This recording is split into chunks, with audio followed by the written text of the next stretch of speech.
네, 계속해서 취재 기자와 함께 이번 울진 산불의 원인을 비롯한 전반적인 부분 짚어보겠습니다. 박근수 기자, 울진 지역의 산불 원인이 실화일 가능성이 크다면서요? 네, 저희도 지난 주말 이번 산불과 관련한 특보를 여러 차례 전해드리면서 보여드렸는데요. 울진군 북면 두천리에서 처음 산불이 시작된 시점에 발화 지점으로 보이는 곳을 촬영한 CCTV 영상이 있었습니다.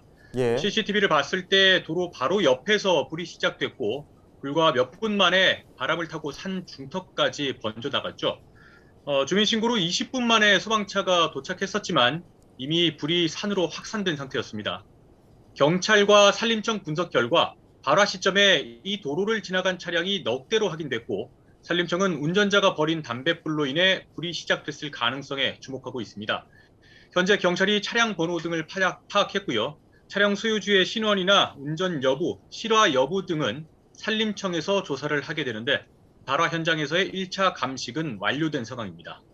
예. 조금 더 조사를 해야 할 것으로 보이는데요. 이번 산불로 인한 특별 재난 구역이 확대됐다고요? 네, 울진 삼척에 이어서 강원도 강릉과 동해시도 대형 산불로 인한 특별 재난 구역으로 지정됐습니다. 예. 지난 시간에도 말씀드렸다시피 특별 재난 구역으로 지정이 되면 시설 복구비가 일부 국비로 지원됩니다. 또 피해 주민들은 생계 지원금이나 지방세 납부 유예, 공공요금 감면 같은 혜택을 받게 되는데요. 일부 주민들은 피해 발생 이후에 복구를 하고 또 지원을 하는 것도 중요하지만 피해를 사전에 막거나 줄일 수 있는 특단의 대책도 요청하고 있는 상황입니다. 예, 이번에도 그랬지만 산불의 대부분이 이 사람에 의한 경우가 많지 않았습니까?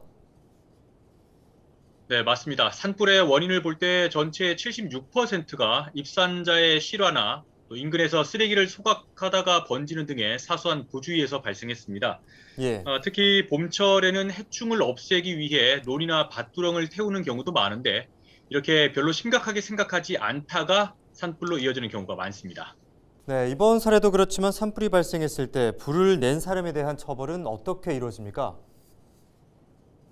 네, 산불 원인자에 대한 처벌은 산림보호법을 통해 규정하고 있습니다. 고의로 인한 산불은 최고 15년 이하의 징역, 과실의 경우에는 3년 이하의 징역 또는 3천만 원 이하의 벌금에 처해집니다. 예. 산림에서 담배를 피우거나 불을 피운 경우 이렇게 세세하게 마련된 과태료 기준도 있는데요. 하지만 실제 산불 피해 규모에 비해 처벌이 미미하다는 지적도 있고 고령이다, 초범이다 하면서 강력한 처벌이 이루어지지 않기도 합니다. 솜방망이라는 지적이 있는 이유인데요. 지난 7일 중앙재난안전대책본부장인 전해철 행정안전부 장관의 담화문에 관련 내용이 담겼습니다. 전 장관은 고의나 과실로 인해 산불 피해가 발생하면 관련 법령에 따라 강력하게 처벌하겠다. 또 최근에 발생한 산불들도 발화 원인을 파악해 엄정 조치하겠다. 이런 방침을 밝혔습니다. 이미 강릉 산불은 방화로 인한 것으로 보고 경찰 수사가 진행 중이고 앞서 말씀드린 것처럼 울진 산불은 담배꽁초로 인한 실화 가능성이 높은 상태입니다. 네, 이번 시간 울진 산불의 원인을 비롯한 전반적인 부분에 대해 박근수 기자와 이야기 나눴습니다.